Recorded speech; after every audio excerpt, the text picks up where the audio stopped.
ሰላም ሰላም ጤና ይስጥልኝ ጉዳይ የተከበራችሁ ቤተሰቦቼ ሁላችሁንም ሰላም ብያለሁ። በያላችሁበት ሰላማችሁ ብዛ እያልኩኝ እንግዲህ ተወዳጁ ሐረግ ድራማ እንዳያችሁት ክፍል 92 ላይ ደርሷል ማለት ነው። በክፍል 91 ላይ ያፌት እንግዲህ በስተመጨረሻ እጅግ በጣም ተናዶ ነበረ። ምክንያቱም እንግዲህ ናታኑ መጥቶ ስለ ድርጅቱ ወይም ደግሞ የድርጅቱ ኃላፊ መሆኑን ያፌት ሳውቅ እጅግ በጣም ነው የተበሳጨው ማለት ነው።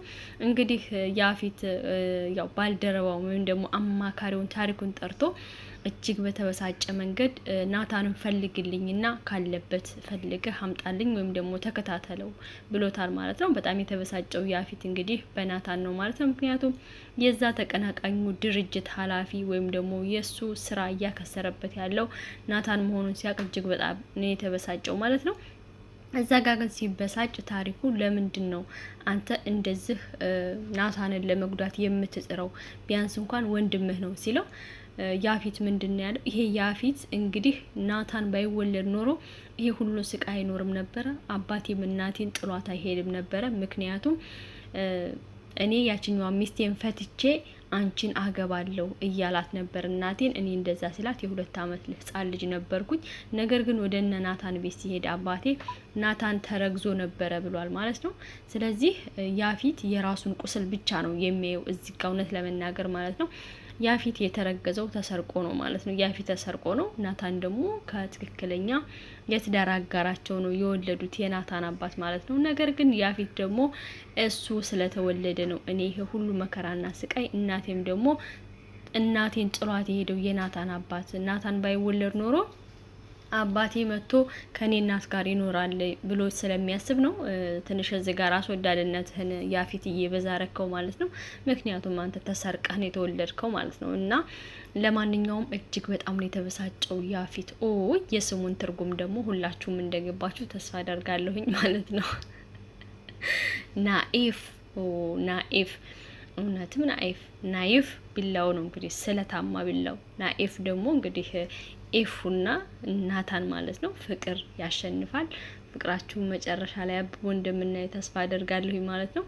በነገራችን ላይ አሁን ላይ ጽዮንና ኤፉ የገቡበት ትንሽ ውስብስብ ያለ ነው። ኤፉም ያለችበትን ነገር ሁላችሁም ትረዳላችሁ። ምክንያቱም ያፌትን እየታገለች ባለበት ሰዓት አሁን ደግሞ አቤል መጥቷል ማለት ነው። አቤልም ደግሞ እያስፈራራት የሚገኘው እንግዲህ በዛው በናታን ቪዲዮ ነው ማለት ነው። ናታን የሰውን የመግደል ወንጀል ሰርቷል ብለው ባቀናበሩት ስራ አቤልም ከያፌት ላፕቶፕ ላይ ወስዶ ያንን ነገር ደግሞ አሁንም አቤል እየተጠቀመበትና ሊጠቀምበት እያሰበ ኤፉን እያስፈራራት ነው። እዚህ ቤት እንዲኖር አስፈቅጅልኝ ያፌትን እንደምንም እንደማንም ብለሽ ብሏታል። እጅግ በጣም ውስብስብ ነገር ውስጥ ነው የገባችው። በነገራችን ላይ ኤፉዬ ለፍቅር ብላ እጅግ በጣም ረጅም መስዋዕትነት እየከፈለች ነው። ፍቅር ይሄ ሁላ መስዋዕትነት ይከፈልለታል ወይ? እስከዚህ ድረስ ይገባል ወይ? አዎ፣ ሰው ለሚወዱት ሰው ሲል የሚወዱትን ሰው ላለማጣት ሲል ብዙ ነገር ሊሆን ብዙ ነገር ሊከፍል ብዙ ነገር ሊያጣ ይችላልና ኤፉ ያንን አሳይታለች። ነገር ግን ካሁን በኋላ ደግሞ ኤፉዬ ይሄ ስቃይ በቃ ብሎ ከናታን ጋር አብራ የምትሆንበትና ደስተኛ የምትሆንበትን ነገር እንፈልጋለን። እባክህ ደራሲው እኛንም ይሄን ተመልከተን እላለሁ ማለት ነው። ሌላ ጽዮንና ቢኒ ናቸው። ቢኒ እጅግ በጣም ልቡ ተሰብሮ ቤተክርስቲያን ሄዶ ጸሎት ሲያደርግ ነበር። እባክህ አምላኬ ይቺ ሴት ለኔ ከሆነች የምትገባይ ከሆነች ከኔ ያታርቃት፣ የማትገባይ ከሆነች ደግሞ ከኔ ያርቃት እያለ ፈጣሪውን ሲጠይቅ ነበረ። በእርግጠኝነት ጽዮንና ቢኒ ደግሞ አንድ ላይ እንደሚሆኑ ተስፋ አደርጋለሁኝ። ብቻ አልጠራጠርም ትሆናላችሁ ብዬ አስባለሁ።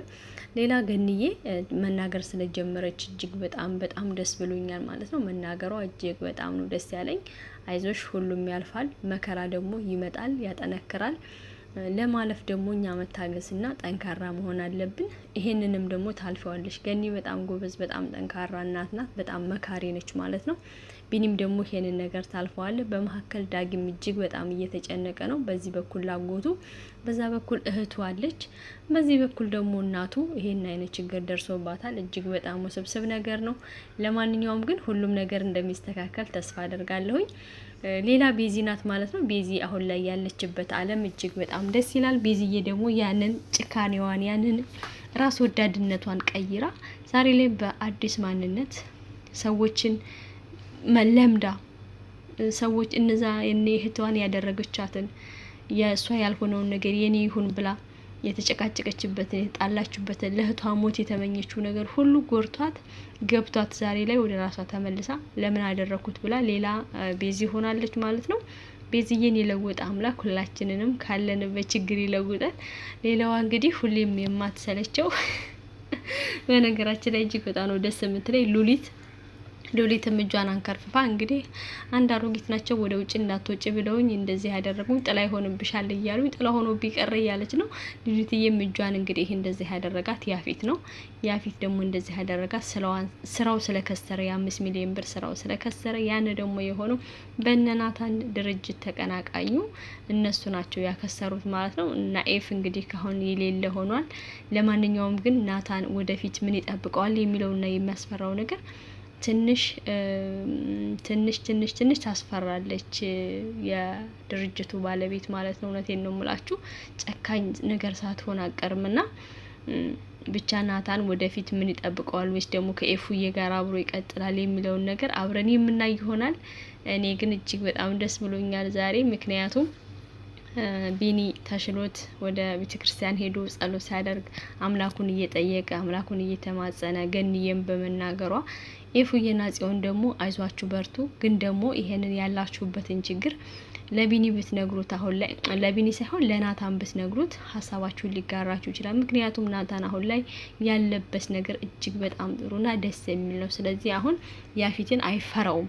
ያፊት መቼም ሊያስፈራራው አይችልም ቢኒ ማን ነው ናታንን። ምክንያቱም ያፊት አሁን አብዷል፣ ቀውሷል። በናታን መበለጡ አንገብግቦታል። ስለዚህ ጽዮንና ኤፉ ለናቱ ብትነግሩት ታተርፋላችሁ። ነኤፍ እንደሆነም ደግሞ ኤፍዬ ማወቅ አለብሽ ብዬ አስባለሁ። ለማንኛውም ሁላችሁንም ወዳችኋለሁ፣ አከብራችኋለሁ። ፍትህ ግን እንፈልጋለን። ፍትህ ይሰጣት። ሁልጊዜ ስቃይ፣ ሁልጊዜ ለቅሶ አይሆንባት ኤፉዬ እላለሁኝ። አመሰግናለሁ። ባይ ባይ።